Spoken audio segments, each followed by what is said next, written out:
दोस्तों मैं आप लोगों से एक बात पूछता हूं कि जिस समय कोविड 19 का टाइम पीरियड था उस समय इंडियन गवर्नमेंट ने राहत कोष के तहत कितने रुपए रिलीज किए थे? बताइए आप। 10 लाख करोड़ रुपए यही पैकेज था। प्रधानमंत्री राहत कोष के तहत 10 लाख करोड़ रुपए रिलीज किए गए थे।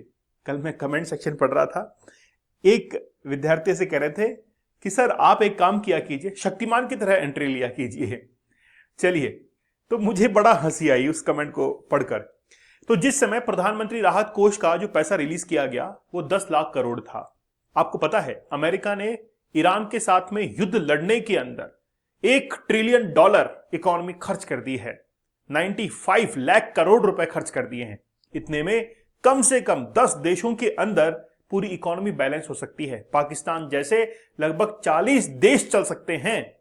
आप समझ पा रहे हैं, पाकिस्तान जैसे 40 देशों को अमेरिका अकेले चला सकता है जितना पैसा युद्ध के अंदर खर्च किया गया है।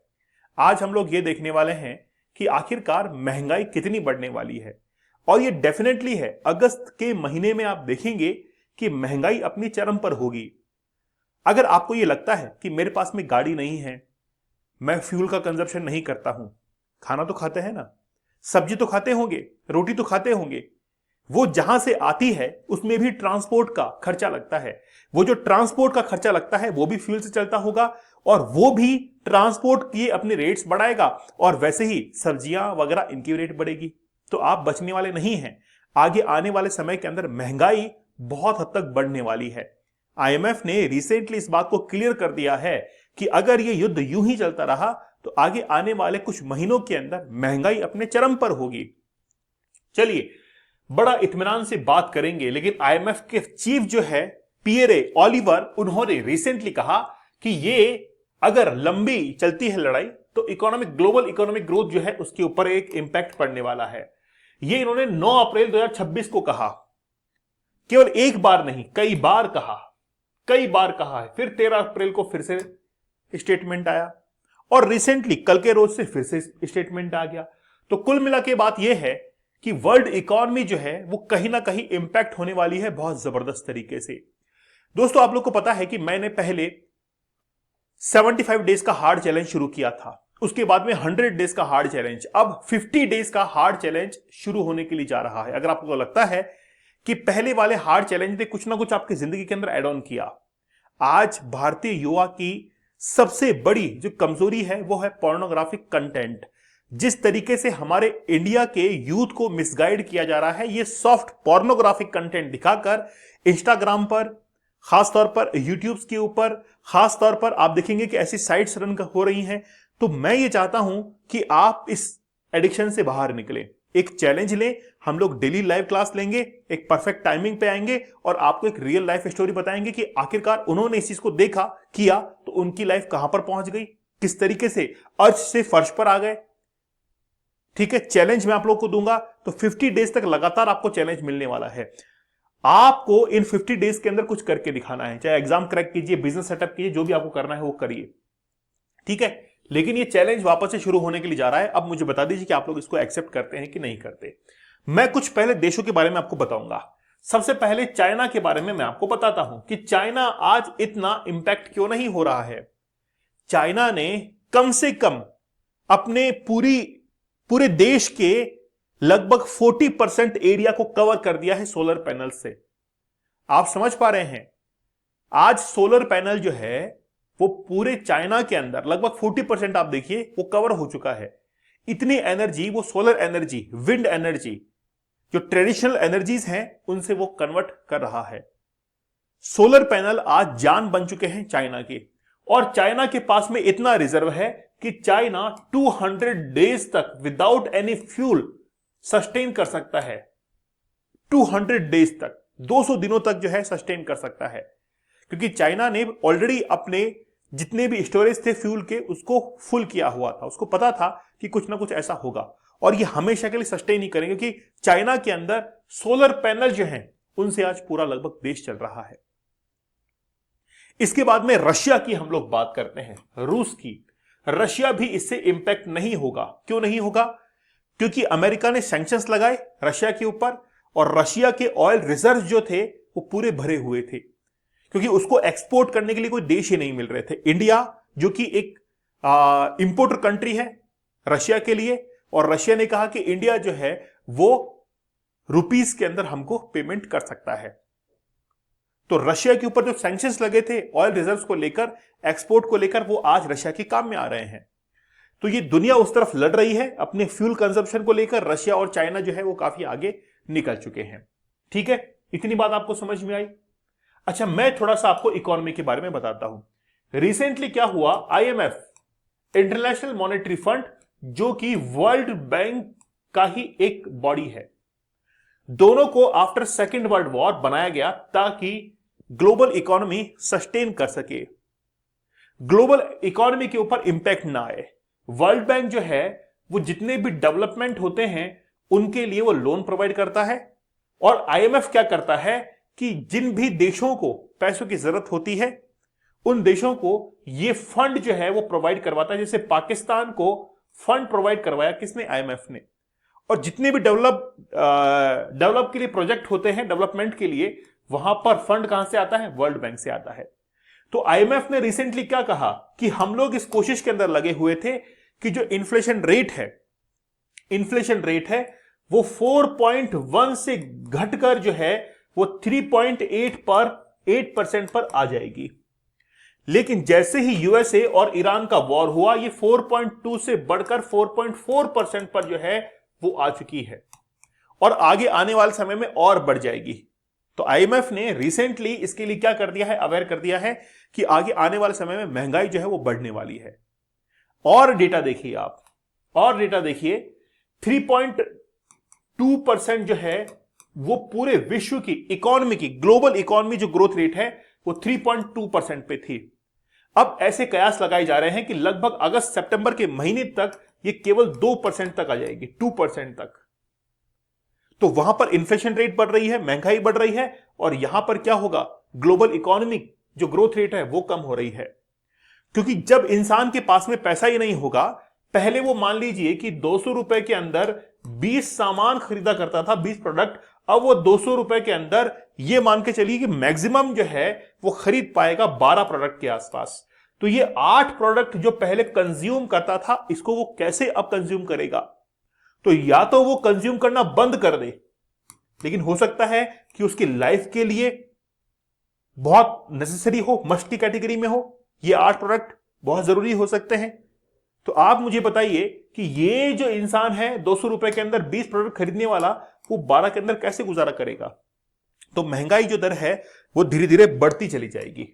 ओके, ये जो तस्वीर आप लोग देख रहे हैं यह है लेबनान की। लेबनान के अंदर क्या हुआ है, इजराइल ने अपना वापस से चक्रव्यूह चलाया, वही जो कि गाजा के ऊपर चलाया था। एक तरफ कह रहा है कि ईरान के साथ में सीज फायर हो रहा है अमेरिका का, और वहां से इजराइल जो है लेबनान के ऊपर अटैक कर रहा है। लेबनान का 15% हिस्सा आज इजराइल के कंट्रोल में आ चुका है। 15% हिस्सा जो है लेबनान का वो कंट्रोल में आ चुका है। और साउथ लेबनान के अंदर लगभग आप मान के चलिए कि 70,000 लोग जो थे उन्होंने डिस्प्लेस कर दिया अपनी जगह से। और इजराइल फिर भी ये कह रहा है कि जब तक हिजबुल्लाह के लोग यहां पर रहेंगे तब तक हम लोग अटैक करते रहेंगे, हमको कोई मतलब नहीं है कितने लोग मर रहे हैं, उसको कोई परवाह नहीं है। तो लेबनान के अंदर इस तरीके से हालात यहां पर गंभीर रूप से बिगड़े हुए हैं। अब बात करते हैं थोड़ी मोड़ी पाकिस्तान की, तो कि पाकिस्तान के क्या हालात हैं। Pakistan questions India's price stability. तो पाकिस्तान के अंदर एक इकोनॉमिस्ट हैं अली मलिक, जिन्होंने हाल ही में एक कंसर्न किया, ठीक है, किस बात को लेकर कि the fuel crisis Pakistan and compared with the India. भाई वो क्या करना चाहते हैं कि इंडिया की सिचुएशन के साथ में वो कंपेयर करना चाहते हैं, और क्या लिखते हैं कि Pakistan is struggling with rising prices. जो प्राइस बढ़ रही है उसके साथ में स्ट्रगल कर रहा है Pakistan. India seems to have absorb the impact of costly crude oil more effectively. तो इंडिया क्या कर रहा है, वो जो शॉक है उसको एब्जॉर्ब कर ले रहा है, इंपैक्ट जो है इंडिया के ऊपर नहीं पड़ेगा। ठीक है, क्योंकि इंडिया के पास में क्या है, ऑयल रिजर्व्स ज्यादा हैं। पाकिस्तान के अंदर अगर मान लीजिए कि ऑयल सप्लाई बिल्कुल ही बंद हो जाती तो पाकिस्तान केवल 2 दिनों तक ही महज टिकेगा। और इंडिया ने अपने जो ऑयल रिजर्व्स हैं उनको पहले से और बढ़ाना शुरू कर दिया है। अगर आज हमारे इंडिया के अंदर ऑयल सप्लाई बंद हो जाए तो लगभग ये मान के चलिए कि 25 डेज तक हम लोग सस्टेन कर जाएंगे। लेकिन क्या आप लोग को लगता है कि 25 डेज ज्यादा है? ज्यादा नहीं है ये, क्योंकि यूके जैसी कंट्रीज, जर्मनी जैसी कंट्रीज, इन्होंने अपने ऑयल रिजर्व्स को लगभग ये मान के चलिए कि 3 से 4 महीनों के लिए तैयार किया हुआ है। कई कंट्रीज ऐसी हैं जिन्होंने 6-6 महीने के लिए तैयार किया हुआ है। 365 डेज के लिए भी तैयार हैं कंट्रियां, तो 25 दिन क्या ही लगते हैं उसके सामने। जबकि इंडिया को जरूरत यह है कि हम लोग अपनी पॉपुलेशन को देखते हुए हमारे ऑयल रिजर्व लगभग 6 महीने तक के होने चाहिए, क्योंकि भाई वो लोग कम है वहां पर जनसंख्या के अंदर, इसलिए उनका फ्यूल कंजप्शन भी कम है, इसलिए वो बहुत लंबे समय तक चल पाते हैं। हमारे देश के अंदर जो पॉपुलेशन है, पूरी यूरोप की पॉपुलेशन मान लीजिए, यूरोप हमारे इंडिया में बसता है, पूरा यूरोप जितना फ्यूल कंजप्शन करेगा इंडिया उतना अकेला कर लेगा। तो बात वही है कि हो सकता है कि उनके अकॉर्डिंग हमारा जो 25 दिन का फ्यूल रिजर्व है वो उनके अनुसार लगभग ये मान के चलिए 2 महीने का हो, उनकी भाषा के अंदर। अगर वो लोग इस फ्यूल को कंज्यूम करें 25 दिन वाले को, वो 2 महीने तक चला सकते हैं, लेकिन उनका 2 महीने का फ्यूल हम 25 दिन में खत्म कर देंगे, इतनी ताकत रखते हैं हम, इतनी जनसंख्या का पहाड़ हमने खड़ा कर दिया है। तो कुल मिला के बात यह है कि India's large foreign exchange reserve provide a financial cushion during the crisis. तो हमारे पास में जो फॉरेक्स रिजर्व है उसने हमको बचा लिया है किस चीज से, कि हम लोग अपनी इकोनॉमी को सस्टेन कर पाए। तो कुल मिलाकर बात यह है कि जो ग्लोबल इकोनॉमी है वो डाउनफॉल की तरफ है, महंगाई बहुत हद तक जो है वो बढ़ने वाली है।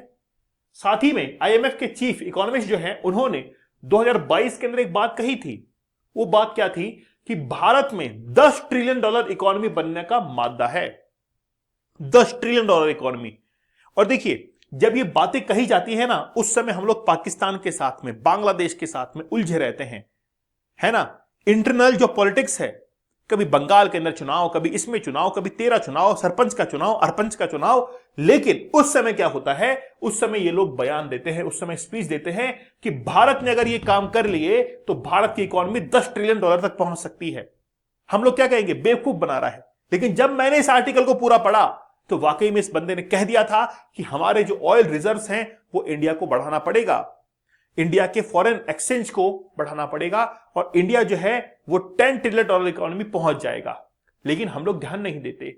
एक्सीडेंट होने के बाद हेलमेट की अहमियत पता लगती है कि यार हमको हेलमेट पहन लेना चाहिए था। चालान कटने के बाद पता लगता है कि लाइसेंस रखना चाहिए, है ना। नहीं तो हम लोग हर गली में कहते घूमते कि आज तक मेरा किसी पुलिस वाले ने चालान नहीं काटा है, और कॉलर ऊपर कर लेते हैं हम लोग।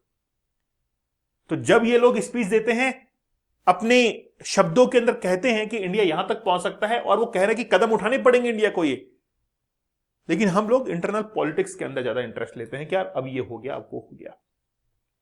दोस्तों 100 डेज के बाद में मैं आपके सामने वापस से 50 डेज का हार्ड चैलेंज लेकर आ रहा हूं। मैं ये चाहता हूं कि लगातार 50 डेज तक आप लोग मेरे साथ में लाइव रहें।